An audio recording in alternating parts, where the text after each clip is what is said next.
Reka tubasuhuze mwese bakunzi b'ikiganiro ubuzima buzima muherereye amajyaruguru, amajyepfo, iburasirazuba ndetse n'iburengerazuba.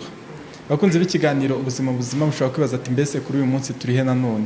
Kuri uyu munsi turi ku bitaro bya MBC, akaba ari ibitaro biherereye i Nyamirambo mu Biryogo, hirya y'umusigiti munsi y'ahahoze Onatracom.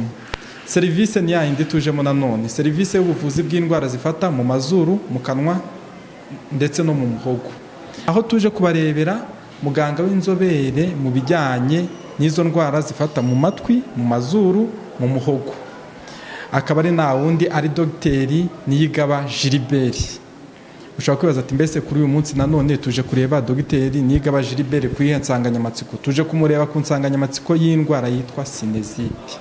Hari byinshi abantu bayibazaho bitandukanye. Nimujye kure ya televiziyo zanyu nibyo tugiye kubagezaho. Murakoze, nk'uko babivuze nitwa Dr. Niyigaba Gilbert, umuganga w'inzobere uvura indwara zo mu matwi, mu mazuru no mu mihogo. Hanyuma tukaba tugiye kuganira ku ndwara ya sinezite. Murakoze cyane Dogiteri kwibwira abakunzi b'ikiganiro ubuzima buzima, kuko muri abasangwa ku kiganiro ubuzima buzima nk'uko basanzwe babamenyereye. Umuntu ashobora kwibaza akavuga ati mbese sinezite ni indwara, sinezite ni iki muri rusange? Ubusobanuro bwa sinezite. Nk'uko mwabivuze, indwara ya sinezite ntabwo ari ikinyarwanda, ariko abantu babyifashisha kugira ngo abantu babashe kubyumva. Ubundi sinezite bisobanuye nka infection cyangwa se ijya mu byo twita ni amasinisi. Amasinisi ni iki?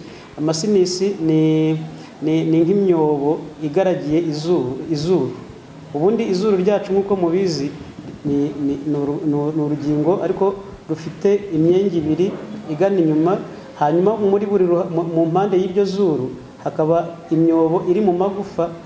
Iyo myobo iri mu magufa igaragiye izuru nayo ifite undi mumaro, ifasha izuru mu bijyanye no kuvuga kwacu, uko ijwi ryacu rimera n'uburemere bw'umutwe wacu. Ariko ku bijyanye na sinezite turaza kuvugaho muri iyo myobo rero, kugira ngo tuyivuge ni iri ubwoko bune.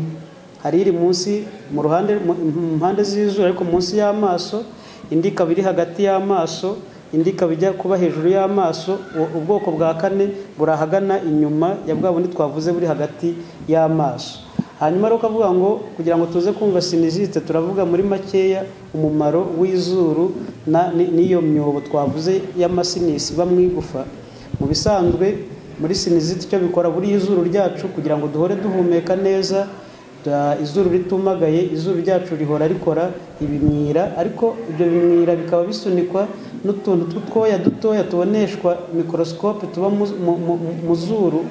Noneho tukajya dusunika urwo rwenda kugira ngo rutagira gute, cyangwa ibyo bimwira kugira ngo bitaguma muri ya masinisi, muri ya myobo twavuze cyangwa se mu zuru. Ibyo muri make kugira ngo tuze kumva sinezite mwafata ibyo by'ingenzi ibyo tumaze kuvuga, kugira ngo hanyuma ibindi tuze kubasobanurira birushijeho. Murakoze cyane Dogiteri gusobanurira abakunzi b'ikiganiro ubuzima buzima, natwe tukumviraho nyirizina sinezite. Umuntu ashobora kwibaza ati mbese tubonye ko sinezite ifata ahantu hatandukanye, mbese yabiterwa n'iki? Ni ukuvuga ngo nk'uko twabivuze, kugira ngo sinezite ibeho ni uko twavuze ko hari infection igomba kuba yinjiriye mu mazuru ikajya muri ya myobo iri muri igaragiye izuru.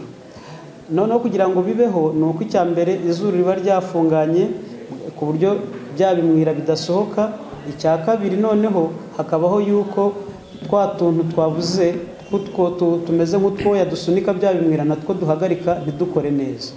Noneho rero kugira ngo tujye ikiyitera, hari ibintu byinshi bishobora gutera sinezite. Nubwo abantu bamwe bajya batekereza, wakumva warwaye nka grippe abantu bakabyita sinezite, wakumva umuntu yafunganye mu mazuru bagahita babyita sinezite.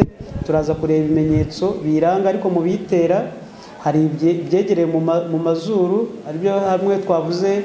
Ishobora kuba infection nk'uko twabivuze, ishobora no kuba allergie, kwa kundi twavuze yuko umubiri w'umuntu hari uburyo uhura n'ikintu runaka ugahita ugira wikanga hanyuma ugatuma amazuru aba yafungana. Ariko hari n'ibindi bishobora kuba mu mazuru, nk'abana bashyira ibintu mu mazuru nk'ibishyimbo n'ikiyo kigiyemo kigatindamo gishobora gutera sinizite. Hari izindi nyama zizamo ku bantu bamaze iminsi barwaye mu mazuru zishobora gutera ibibyimba byo mu mazuru. Iri zuru ryacu tugira rigiramo akantu kameze nk'igikuta kagabanyamo rino zuru mo kabiri, nako iyo kahengamiye ku ruhande rumwe kagakanda ku ruhande rumwe bishobora gutera sinizite.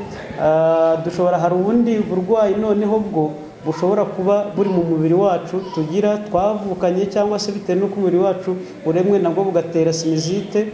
Wenda mu ndimi z'amahanga rwo bita cystic fibrosis nubwo bita Cartagena syndrome, butuma twoya dusunika bya bimwira tuba tudakoze neza ku buryo tubasha kubisunika. Ariko hari n'ibituruka ahandi, urugero nka sinizite iturutse ku menyo, kuko hari amenyo yacu afite yenda guhura neza na ya myobo ku buryo infection ishobora guturuka mu ryinyo ikajya muri ya sinisi bigatera sinizite. Ariko nanone hari n'ibyo dushobora guterwa nk'umuntu ugize igikomere cyangwa ku zuru, cya gikomere kigatuma nk'igufa ry'izuru rivunika rikagwamo imbere noneho rigafunga, umuntu akaba yarwara sinizite. Muri makeya tugerageje kubivuga nihuta kugira ngo abantu babyumve, ariko kumva ko ibitera sinizite ari byinshi. Murakoze cyane dogiteri, murakoze cyane gucunguza uburyo umwete ndetse no kubisobanura ku buryo burambuye. Noneho umuntu ashobora kwibaza, kuko tuzi ko indwara nyinshi buriya hari indwara zigira ibimenyetso n'izitagira ibimenyetso, hakaba n'indwara igaragaza ibimenyetso umuntu yageze ku ndunduro aba ariko tubivuga. Mbese sinizite yabigira ibimenyetso? Yego, igira ibimenyetso cyane. Mu bimenyetso rero tubita ibimenyetso bya sinizite bigabanyijemo ibice bibiri. Hari ibimenyetso binini twakwita ibimenyetso binini, mu ndimi z'amahanga bivugwa ni major symptoms, hanyuma hakaza n'ibimenyetso bitoya. Mu bimenyetso binini hari nka bine. Hari kufungana amazuru, icya kabiri kumva isura iremereye, icya gatatu kugabanyukirwa guhumurirwa cyangwa se kudahumurirwa, hanyuma icya kane ni ukugira ibimyira bisa nk'umuhondo. Ubundi ibimyira biba bisa bijya kweruruka cyangwa amazi, ariko iyo byabaye umuhondo cyangwa bikajya gusa n'icyatsi, icyo gihe aba ari buri muri bya bimenyetso bine binini bya sinizite. Hanyuma mu bimenyetso bitoya harimo kunanirwa, kunuka mu kanwa cyangwa se mu mazuru, kumva ufite umunaniro, kurwara umutwe. Hari n'abagira umuriro, abandi bakagira inkorora. Ibyo ni ibimenyetso bitoya bya sinizite. Hanyuma rero kugira ngo tumenye yuko twarwaye sinizite, kugira ngo umenye yuko wayirwaye, iyo ufite muri bya bimenyetso binini bibiri uhita wemeza yuko warwaye sinizite. Hanyuma waba ufitemo kimwe ukagira mu binini n'ibindi bibiri bitoya, ukavuga yuko nabwo ugahita wemeza yuko urwaye sinizite. Murakoze cyane dogiteri. Bakunze b'ikiganiro ubuzima buzima, tubibutse ko mu kiganiro ubuzima buzima turi kumwe na muganga w'inzobere mu bijyanye n'indwara zifata mu mazuru, mu matwi ndetse no mu muhogo, hano ku bitaro bya MBC biherereye i Nyamirambo, hirya y'umusigiti mu Biryogo, munsi y'ahahoze Onatracom. Dogiteri, mbere yo kujya ku ngaruka, kuko twabonye ibimenyetso, mbere yo kujya ku ngaruka hari ibibazo abantu baba bafite by'amatsiko. Ikibazo cya mbere, hari umuntu atubwira ati hari igihe njya ngira umwuka muke. Ibyo byaba bifite aho bihuriye na sinizite? Kugira umwuka mukeya ni ijambo risa nkaho rifite ibintu byinshi, ariko ndarisobanura muri buno buryo bubiri. Ubundi inzira z'ubuhumekero tugira zigira ibice bibiri, igice cyo hejuru n'igice cyo hasi. Ku gice cyo hasi ni igice gihereye ku ngoto usubira mu bihaha, hanyuma igice cyo hejuru ni uguturuka ku ngoto kazamuka kagera aho amazuru afunguriye. Sinizite ishobora gutera kugira umwuka mukeya bitewe n'uko amazuru aba yafunganye, kandi amazuru akaba ari yagenewe ubundi gucamo umwuka no kuyungurura kugira ngo umwuka utambuke umeze neza. Burya iyo amazuru yafunganye umuntu agahumekera mu kanwa, akenshi muzabirebe neza usanga umuntu wumagaye kuko umunwa ntiwigeze uremerwa guhumekerwamo. Akenshi rero iyo bibaye igihe kinini umuntu afunganye mu mazuru aba yumva atarimo kwinjiza umwuka neza, kubera ko umwuka urimo kwinjirira ahantu hatabugenewe. Akaba ariyo mpamvu kuri sinizite umuntu ashobora kuvuga yuko yagize umwuka mukeya. noneho dogite hari ikindi kibazo abantu benshi bavuzeho, noneho ngiye nakibaza ku giti cyanjye kuko numvisha abantu babivuga, buriya iyo umuntu ahuye na muganga w'inzobere mu kintu runaka tuba tugomba kuguprofita. Umuntu yaravuze ngo buriya ngo sabuna ngo zishobora kuvura sinezite, ibyo bintu birashoboka? Biriya bakoresha ntabwo, kuko twabonye ko sinezite iterwa n'ibintu byinshi bitandukanye. Iyo utabashije kumenya icyabiteye ngo abe ari cyo uvura ugikureho, icyo gihe waba urimo kubeshya. Gusa uburyo bwa sauna cyangwa se kwiyuka, hari ubwoko bw'indwara buvura bwo mu mazuru, ko twavuze ko abantu akenshi bagira indwara zo mu mazuru, yaba gripe, yaba allergie, yaba ari kiba byose bakabyitirira sinezite. Ariko ku bantu barwaye nka gripe, cyo bita mu cyongereza common cold, mu buryo bwo kwiyuka nabwo bubamo.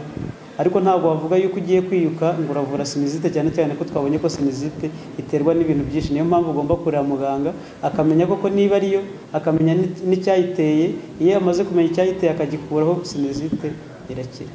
Murakoze cyane muganga. Umuntu ashobora kwibaza akavuga ati mbese ni nk'izihe ngaruka umuntu ashobora guhura nazo mu gihe arwaye sinezite?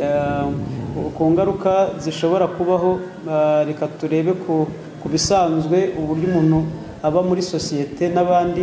Akenshi abantu bakunda kumva umuntu ijwi ryarahindutse, umuntu avugira mu mazuru, kumva iyo ibyo bimenyetso bigumyeho. Ariko iyo tugiye noneho bya bindi twavuze, kugira umwuka unuka, akenshi iyo abantu bahora bafunganye, burya mu mazuru n'amatwi akora nabi, kuko amatwi n'amazuru bifite uburyo bikorana. Akenshi abantu bakunda gufungana mu mazuru bakunda kumva ko no mu matwi yabo, amatwi nayo asa nk'agenda aziba yongera afunguka, aziba afunguka. Ariko ku zindi ngaruka noneho zikomeye dushobora kuvuga ni uko bitewe n'aho ya myobo twavuze iri, iyo hagiyemo infection ishobora kuvamo ikajya mu bindi bice byegeranye n'aho ngaho. Urugero ni nk'aho ya infection ishobora kuvamo ikajya mu jisho, ikaba yatera kugira amashyira mu jisho, cyangwa se ikavamo ikaba yajya mu bwonko, umuntu akaba yagira amashyira mu bwonko, cyangwa se ikaba yavamo ikajya mu igufa, cyane cyane igufa ryo mu gahanga rikaba ryaribwa. Icyo gihe ukaba wacikamo nk'umwobo.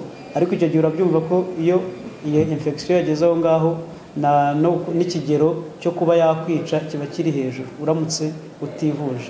Ariyo mpamvu tuvuga yuko abantu ibintu byose byo mu mazuru, aho ngo wicare ngo uvuge ngo ni sinezite narabimenyereye kubana nabyo, byiza wajya kwa muganga, muganga akagufasha agendeye ku burwayi kurwaye. Murakoze cyane muganga. Burya ntabwo twabarekura mutagize inama mugira abakunzi b'ikiganiro ubuzima buzima. Ariko mbere y'inama umuntu ashobora kukubaza akavuga ati mbese iyi ndwara yakirindwa? Nk'uko twabivuze, tugendeye ku byo twabonye haruguru biyitera ko ari byinshi, ushobora kuyirinda wirinze ikintu cyose kigize gute gishobora gutuma ugira cya kibazo. Ariko hari ibyo wenda utakwirinda bitewe n'uko wavutse. Niba rwa rukuta rugabanya amazuru rwarahengamye, icyo gihe byo biragoye kubyirinda, biba bisaba ko ureba muganga bakabikosora. Ikijya kigorana cyane kuri buno burwayi dukunda kubona abantu bugorana kuvura n'ibyo twitse allergie, kuko allergie biba bijyana n'umubiri wawe. Tugerageza kugira inama y'uburyo wakwirinda. Niba umubiri wawe uhumeka nk'ibintu bihumura cyane, bikubita cyane, ukahita wumva mu mazuru habaye utangiye gufungana, kubyirinda. Ab'ikirere kigize ivumbi, ibyo bintu byose ukabyirinda, kuko icyo gihe bigufasha yuko ya allergie uyirinda. Iyo uyirinze n'amazuru yamera neza, sinezite ntuyirwara. Nicyo kintu cya mbere gikunda kugorana. Naho ku bindi byo twavuze, abashyira ibintu mu mazuru, abagira ibibyimba mu mazuru, ibyo twita polype, ibyo byose twavuze, ab'amenyo, ab'iki, byose ni ibintu ushobora kwivuza, byamara gukira ukaba ubaye neza. Murakoze cyane dogiteri. Tugana ku musozo w'ikiganiro ubuzima buzima, twagira ngo mugire inama abakunzi b'ikiganiro ubuzima buzima. Noneho dusoze insanganyamatsiko y'uyu munsi yo kuri sinezite. Icyo twagira inama abantu ni uko, nk'uko twabivuze n'ubundi, ni uko abantu aho kugira ngo bo bifatire umwanzuro wo kumva yuko arwaye akavuga ati ntabwo nzajya kwa muganga, reka ndekeraho, n'ubundi byamaze kumfata, menyereye kubana nabyo. Ibyiza ni uko wakwegera muganga akakugira inama, cyane cyane ko twabonye yuko ibitera sinizite ari byinshi bitandukanye. Murakoze cyane dogiteri, murakoze namwe bakunze b'ikiganiro ubuzima buzima. Inama mugirwa ntizigace mu gutwi ngo zihinguke mu kundi, ahubwo mujye mugumana izo nama mwagiriwe na muganga w'inzobere kugira ngo murusheho kugira ubuzima buzima. Bakunze b'ikiganiro ubuzima buzima, naha dusoreje ikiganiro cy'uyu munsi. Mukomeze mugire ubuzima buzima.